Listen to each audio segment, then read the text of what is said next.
ওর boyfriend ওকে মেরে ফেলে। সব থেকে বড় কথা হচ্ছে এটা একটা ভৌতিক একটা এরিয়া, সম্পূর্ণ ভৌতিক একটা এরিয়া।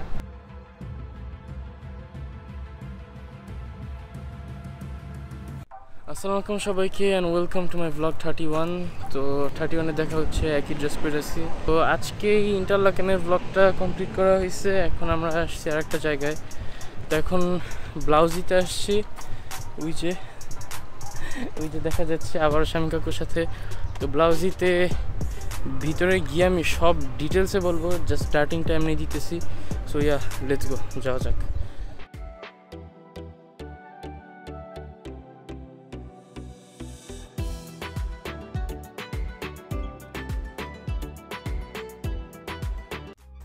সো এই যে ঢোকার সাথে সাথে এখানে সুন্দর প্লেস আছে। টিকিট বড়দের জন্য 8 ফ্র্যাঙ্ক, ছোটদের জন্য 4 ফ্র্যাঙ্ক, আর 5 বছর পর্যন্ত যে বাচ্চারা তাদের জন্য ফ্রি। তো ইয়া, খুবই সুন্দর একটা জায়গা। তো দেখি কই যাওয়া যায়।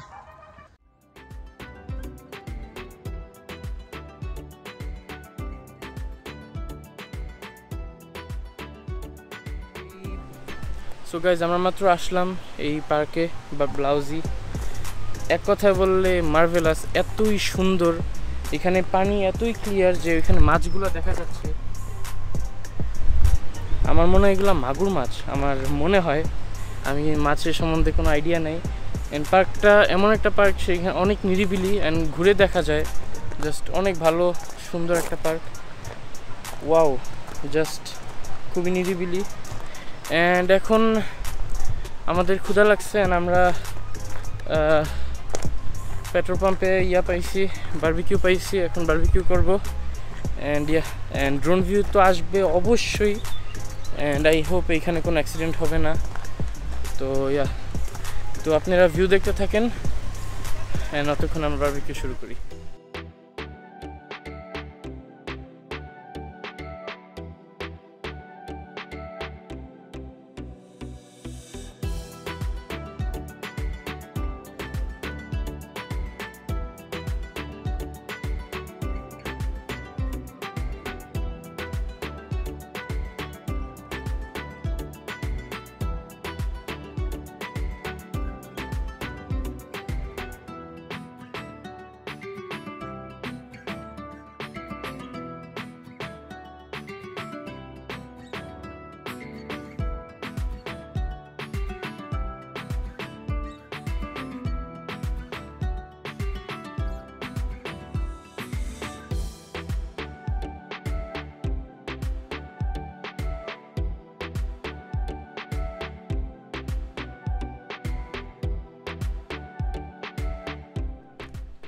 সো গাইজ, আমরা মাত্র গ্রিল করলাম অ্যান্ড আমাদের হাতে এক্স্যাক্টলি 5 মিনিটও নাই, পার্ক বন্ধ হয়ে যাবে। এর জন্য মানুষজনও নাই। সো কাকু, বলো তোমার এখানে এসে কেমন লাগলো আজকে? এক্সপিরিয়েন্স অনেক ভালো। আসলে বাংলাদেশ যদি হয়তো, এখানে ভিডিওতে হয়তো আপনারা দেখছেন অনেক মাছ ছিল লেকের ভিতরে। মাছগুলো আসলে খাওয়া যেত, ভাজা যেত, বারবিকিউ করা যেত, মাছ দিয়ে রান্না করে খাওয়া যেত।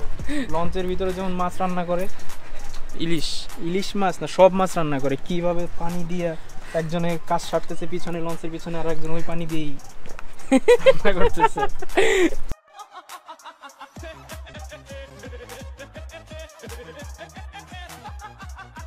ওই রান্নাটা করে এই জায়গা কিন্তু খুবই মানে বৃষ্টি থাকলে অবস্থা খারাপ হয়ে যেত। আর কি বলো, আর এক্সপিরিয়েন্স নাই। এক্সপিরিয়েন্স তো হ্যাঁ, আর একটু বেশি থাকলে ভালো হইতো। তো গাইজ, এইখানে একটা ব্রিজ আছে, এই যে। ওয়াও, এখানে মাছগুলো দেখছো? হ্যাঁ, এইখানে ক্লিয়ার। ওয়াও গাইজ, মাছগুলো একটু দেখে আসেন। সো গাইজ, জাস্ট দেখেন মাছগুলা ক্লিয়ার। ওয়াও, পাতিহাঁস আছে কিছু, 3টা পাতিহাঁস। আসলেই পাতিহাঁস এগুলা। রাজার মতো যারা বড় তারা হলো রাজহাঁস, আর এগুলো পাতি মস্তান যেগুলো। সো গাইজ, এখানে দেখতে পারলেন এখানে একটা মেয়ে মানুষের একটা আছে, স্ট্যাচু আছে, উপরের দিক তাকায় আছে। তো এটা অবশ্যই একটা হিস্টোরি আছে, হিস্টোরি যে এখানে লেখা আছে। তো কাকু একটু বলো তো কি হয়েছিল এক্স্যাক্টলি, কি হয়েছে বলতে এই মেয়েটা হচ্ছে ওর বয়ফ্রেন্ডের সাথে এখানে ঘুরতে আসতো, তো ওর বয়ফ্রেন্ড ওকে মেরে ফেলার পরে রাতের বেলা এই মেয়ে একা একা আসতো এখানে, মানে ভূতের মতো অবস্থা যেটা আসলে এইভাবে আসতো। তো অনেক মানুষ এই মেয়েকে এখানে আসতে দেখছে, কান্না করতে দেখছে। এখন মানুষ যেটা ভাবে সেটা হচ্ছে ও মৃত অবস্থায় এখানে আসছে, কান্না করছে, আর ওর চোখের কালার ছিল ব্লু, কান্না করতো সেটাও ব্লু। তো লেকের নাম হচ্ছে এরকম একটা যে ব্লাউজি, মানে ব্লু, যে ব্লু ওয়াটার লেক সেটাই। আচ্ছা, তো এখনো নাকি রাতে এখানে মানুষ আসতে পারে না, ভয় পায়। হ্যাঁ, এই জন্যই তো ব্লক থাকে, দেখুন দরজা থাকে। ভয় পায় বলতে এখানে এখন পর্যন্ত এই লেকের ভিতরে নাকি এখনো পর্যন্ত মেয়েকে হাঁটাহাঁটি করতে দেখা গেছে। আর এই লেকে কিন্তু নামা একদমই মানা, এখানে নামা যায় না। আর মাছের নিয়ে কি আছে? মাছ নিয়ে হচ্ছে ওই মেয়ের মৃত্যুর 4-5 বছর পরে হচ্ছে এখানে কোনো একটা মানুষ এই মাছ নেয়। নর্মালি হচ্ছে সুইজারল্যান্ডে তো মাছ শিকার করা একদম অবৈধ, বাট ও এখান থেকে মাছ নেওয়ার পরে বারবিকিউ করে খায়, আর ওখানে স্পট ডেথ হয়।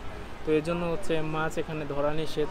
মাছ নর্মালি সুইজারল্যান্ড সব জায়গায় ধরা নিষেধ, বাট এখানে হচ্ছে ধরা যাবে না, আর মানুষ ইচ্ছা করেও ধরবে না, কারণ হচ্ছে মাছ খাওয়ার পরে মৃত্যু হয়েছে। আর এটা সবাই ধারণা করে যে ওই মেয়ের কোনো একটা কাহিনী আছে যে কারণে হচ্ছে এই মৃত্যুটা হয়। আর দেখছো মাছগুলো কিন্তু মানুষের আশেপাশেই থাকে, আছে না যে মাছ তো দেখা যায় যে মানুষ দেখলে দূরে চলে যায় ভয়ে, মাছ দেখেন আশেপাশে। এই যে মাছ, এই যে ওই যে ওইখানে একটা মাছ, অনেক হিস্ট্রি আছে। অ্যান্ড এখানে 7:30টার পরে এই পার্ক একদম ক্লোজড হয়ে যায়, অনেক সিকিউরিটি গার্ড থাকে। আমাদেরকে বলছে যে আর মনে 2 মিনিট আছে, 2 মিনিট থাকতে পারবো। এরপরে সব থেকে বড় কথা হচ্ছে এটা একটা ভৌতিক একটা এরিয়া, সম্পূর্ণ ভৌতিক একটা এরিয়া।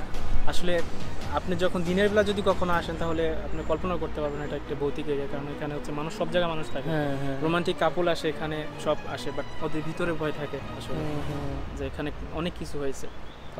আর এখন ধরেন যে সূর্য তো নামে নাই, বাট দেখেন অনেক জায়গায় অন্ধকার আছে। তো চিন্তা করেন রাতে কি অবস্থা হয়। এখানে কিন্তু কোনো মানে এক্সট্রা লাইট নেই, চিন্তা করো রাতে কি অবস্থা হয়। সো আমার ভয় লাগতেছে। চলো আবার ভূতে যদি ধরে। ওয়াও, জাস্ট ওয়াও না। কিসে হ্যাঁ, কি হলো?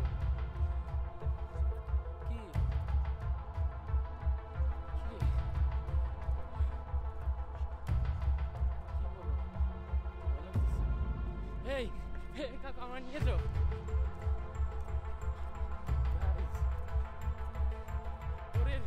সো গাইজ, আমরা জাস্ট কোনো মতে বের হইতে পারছি। জাস্ট এই যে টিকিট আবার পাঞ্চ করা লাগে, পাঞ্চও করি না আমরা, জাস্ট কোনো মতে বের হইছি।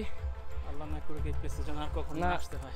না আসতে বলতে গাইজ রাতে কোনো সময় আসবেন না, এটা ফার্স্ট। আর রাতে বন্ধ থাকে এমনিও। জাস্ট দেখেন গেটগুলো দেখেন, খুবই মানে সিকিউর। সো রাতে আসবেন না। সুইজারল্যান্ড হচ্ছে অনেক ভালো একটা এরিয়া, অনেক ভালো ঘোরার মতো জায়গা, বাট এখানে রাতের বেলা কখনো আমি আপনাদের বলবো যে আসলে রিকমেন্ড করবো না আসার। রাতে কিন্তু আসা নিষেধ। আর এখন কিন্তু সন্ধ্যা প্রায় 8:30। কারণ আমি যেটা দেখছি, আমি বলবো না যে ওটা মেয়ে বা অন্য কোনো কিছু ছিল, বাট যেটা দেখছি আল্লাহ যেন কখনো না দেখা। মাই গড। সো গাইজ, নর্মালি বন্ধ হয় 8:30 না। সো গাইজ, নর্মালি সন্ধ্যা হয় কিন্তু 8:30, বাট এখন বাজে 7:10। অলরেডি গেট সব ক্লোজড হয়ে গেছে। গাইজ আমি খালি ঘামাচ্ছি। তো গাইজ, এই ভ্লগটা আশা করি ভালো লাগবে। অ্যান্ড এইটা না যে এখানে কেউ ঘুরতে আসবেন না, অবশ্যই আসবেন, বাট দিনের বেলা, যত দিনে সেটা বেটার হবে। অ্যান্ড কাকু, তুমি আর কিছু বলবা?